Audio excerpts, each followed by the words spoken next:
안녕하세요. 조스플라이 힐링드림 면접 지은쌤입니다. 오늘은 공공데이터 청년 인턴 자기소개서 작성 팁입니다. 많이 기다리셨죠?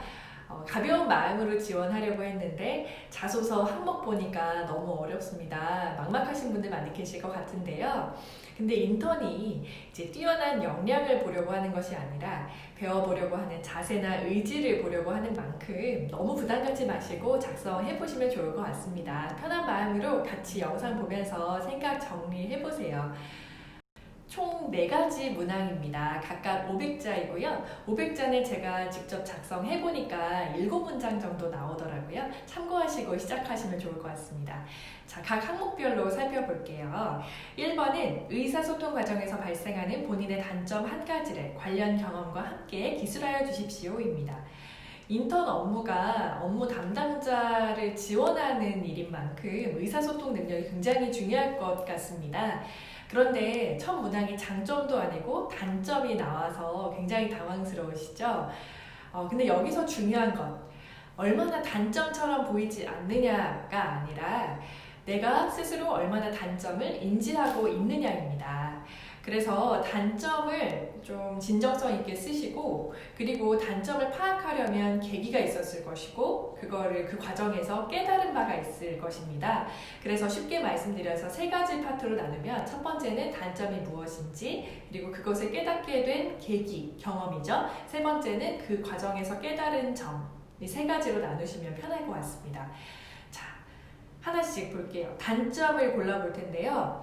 여기서 중요한 점은 첫 번째는 친구들 사이에서의 단점 말고 팀 과제나 대외 활동 등 다수와 어떤 협업을 하면서 발생했던, 알게 됐던 단점을 고르세요.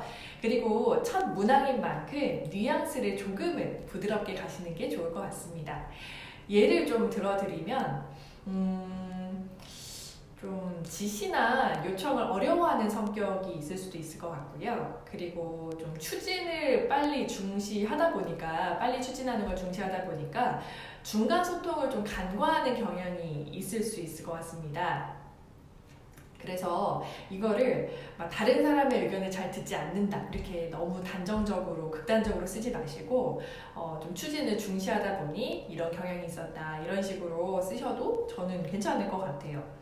그리고 이 단점을 깨닫게 된 계기가 있을 거잖아요. 그 계기를 쓰시는데 예를 들면 이제 대외 활동을 하는데 시간이 굉장히 부족한 상황이었고, 그것을 좀 빨리 추진하는 게 중요하다고 생각해서 빨리빨리 했는데 지나고 나니까 각자가 생각했던 게 다 다른 거예요. 그럴 때 있잖아요. 그래서 중간에 소통하고 확인하고 점검하는 그런 과정이 정말 중요하구나, 이거를 깨달았을 수도 있을 것 같습니다.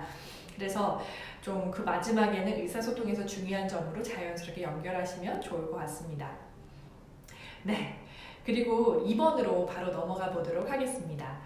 2번은 자신의 경험 중 반복되는 문제점을 해결하고 이를 개선했던 경험에 대해 기술하여 주십시오입니다. 여기서 핵심 포인트는 반복적인 문제점 발견과 개선이죠. 문제 해결 능력을 좀 확인하고자 하는 문항인데요. 한번 우연히 이 문제인데 하고 발견한 게 아니라 계속 되는 반복된 상황 속에서 내가 문제를 좀 찾아낸 게 핵심이고요. 그리고 좀 뭐 자꾸 고장나는 거 확인하는 거 말고요. 이제 보이지 않는 어떠한 좀 공통된 문제점을 발견하는 어떠한 좀 관점을 보여주시는 게 좋을 것 같습니다. 그래서 3가지로 나누면 문제점, 그리고 그 안에서 발견한 근본 원인, 개선 방안, 이렇게 나누시면 좋을 것 같은데요. 뭐 예를 들어서 뭐 학생회나 팀, 뭐 동아리나 이런 활동을 하다 보면 어떠한 행사 때마다 이제 기록이나 인수인계가 충분히 이루어지지 않아서 좀 매번 새롭게 해야 하는 경우가 있지 않습니까? 그럴 때 굉장히 비효율적인데요. 그러한 문제를 해결해서 내가 개선을 했다든지, 아니면 아르바이트 할 때 뭔가 성수기나 한참 바쁠 때마다 어떠한 좀 자꾸 동선이 엉키고 또 누락이 발생을 한다. 그랬을 때 좀 보니까 어떠한 뚜렷한 업무 체계 분담이 되어 있지 않는 상황에서 좀 동시에 두서없이 일을 했기 때문이라는 걸 발견했다. 이런 상황도 있을 수 있겠죠. 그래서 이 상황에서 순차적으로 이거를 깨닫고 발견하고 개선한 것들을 작성을 하시는 거예요. 그래서 첫 번째는 문제가 무엇인지, 동선이 엉킨다, 누락이 있다. 두 번째는 그 근본 원인이 무엇인지, 업무 체계가 분명하지 않고 좀 담당자가 명확하지 않다. 그래서 어떻게 했나? 이거를 담당을 좀 나누고 또 그 과정에서 좀 필요시에 내가 내 일을 다 했을 때는 백업하는 것으로 한다. 그리고 여기서 차별화를 좀 두려면 개선하는 과정에서 팀원들에게 이러한 개선 방안을 좀 잘 설득한 쪽으로 작성하시면 좋을 것 같습니다. 그리고 마지막에 마무리 겸 어떻게 됐는지 이제 결과를 이제 알려주시면 좋을 것 같죠? 자, 3번으로 바로 넘어가 보도록 할게요. 자신이 속한 팀이나 집단 전체의 목표를 달성하기 위해 행동했던 경험이 있다면 기술하여 주십시오. 비교적 조금 단순한 항목인데요. 협업 능력 내지는 조직 친화적인 성격을 좀 확인하고자 하는 것이고요. 팀으로 좀 어떤 성과를 내본 경험이 있는지도 좀 같이 보는 것 같습니다. 여기에서 조금 다소 단순한 항목이기 때문에 조금 더 차별화를 두기 위한 포인트. 내게 주어진 역할만 보는 것이 아니라 전체 그림을 보고 내가 행동을 좀 찾아서 했던 것으로 좀 작성하시면 좋을 것 같아요. 그래서 내 역할만 하는 게 아니라, 그거 어떻게 보면 당연하잖아요. 그래서 좀 전체 그림을 볼 줄 아는 사람임을, 전체를 보면서 일할 줄 아는 사람이라는 점을 어필하는 것도 좋은 방법인 것 같습니다. 이제 인턴 업무 자체가 크게 어렵지 않는 일이다 보니까 좀 이 일이 나라 차원에서 중요하고 내가 좀 속한 기관에 도움이 되고자 노력하는 사람을 원할 것 같습니다. 그래서 이 항목도 조금은 좀 본인을 잘 어필하시면 좋을 것 같은데요. 뭐 동아리나 이런 데서 대회를 나가는데 좀 각자 역할이 있는데 그 좀 필요한 잔업이나 아니면 마무리 같은 일들은 내가 자진해서 좀 한다든지, 아니면은 좀 사기 진작을 위해서 좀 자리를 마련하는 역할을 내가 자처한다든지 하는, 크진 않아도 내가 좀 찾아서 목표 달성을 위해서 애쓴 느낌이 나면 좋지 않을까 생각을 합니다. 자, 가장 어려워하시는 4번 항목을 같이 살펴볼게요. 4번은 이제 지원한 직무에 가장 필요하다고 생각하는 기술이 무엇인지 제시하고 해당 기술을 업무에 적용하기 위한 본인의 구체적인 계획을 기술하여 주십시오입니다. 자, 여기서 가장 어려워하시는 포인트가 이제 기술이란 단어 때문이에요. 기술? 뭔가 우리가 보통 뭐 기술을 배워야 돼 뭐 이런 말 하잖아요. 그래서 뭔가 자격증이 있어야 되고 하는 쪽으로 한정적으로 생각을 하시는데요.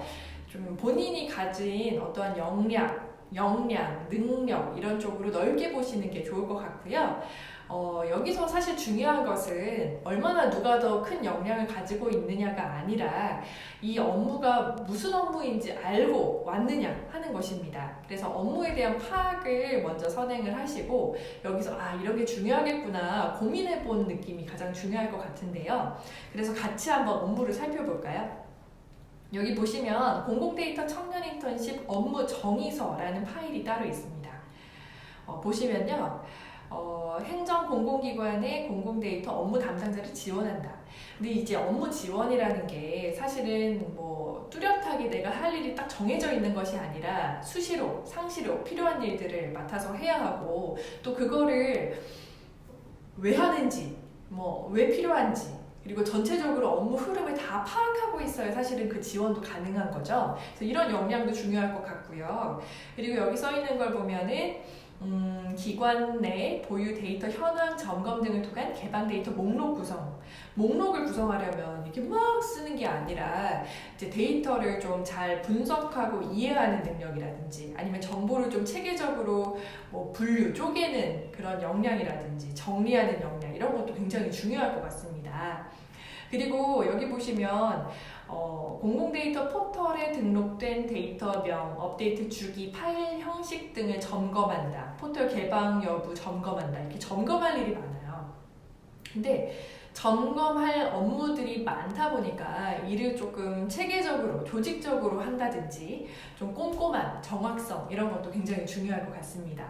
그래서 이거를 잘 보시고 이 중에서 가장 필요하다 생각하시는 업무 기술을 하나를 고르세요. 그리고 나서 그 이유를 작성을 하십니다. 그리고 이제 기술에 대한 파트가 끝나고 두 번째 파트가 구체적인 계획이죠. 그래서 이렇게 쪼개서 쓰시면 좋을 것 같고요. 필요한 기술을 쓰실 때, 좀 쓸말이 딱히 없다. 혹은 차별화를 좀 하고 싶다 하시면 내가 좀 이 기술을 갖고 있는 쪽으로 쓰시는 것도 좋을 것 같아요. 그래서 예전에 이런 비슷한 일을 해봤더니 이런 기술이 굉장히 중요하다는 것을 느꼈다. 이런 식으로 짧게 경험을 녹이시는 것도 방법일 것 같습니다. 그리고 구체적인 계획, 또 어려우실 텐데요. 예를 들어서 좀 여러 가지 일들을 하나하나 좀 파악하고 점검을 해야 하기 때문에 좀 일을 좀 계획성 있게 하는 게 중요하잖아요. 그래서 매일 아침에 출근을 하면 좀 업무 목록을 좀 작성을 한다. 혹은 일, 월, 주, 월 이런 식으로 좀 쪼개서 장단기적인 계획을 가지고 임한다. 그리고 좀 보고서 작성이나 이런 업무들을 좀 빠르게 숙지하기 위해서 좀 따로 찾아보고 배운다. 뭐 이런 식으로 본인이 실질적으로 어떻게 업무를 좀 빠르게 좀 익히고 성과를 낼 것인지에 대한 본인의 의지를 좀 담아서 쓰시면 좋을 것 같습니다. 네, 오늘 영상이 좀 도움이 되셨나요? 그렇다면 구독과 좋아요, 사랑입니다. 네, 잘 작성하셔서 꼭 빨리 내시면 좋을 것 같습니다. 감사합니다.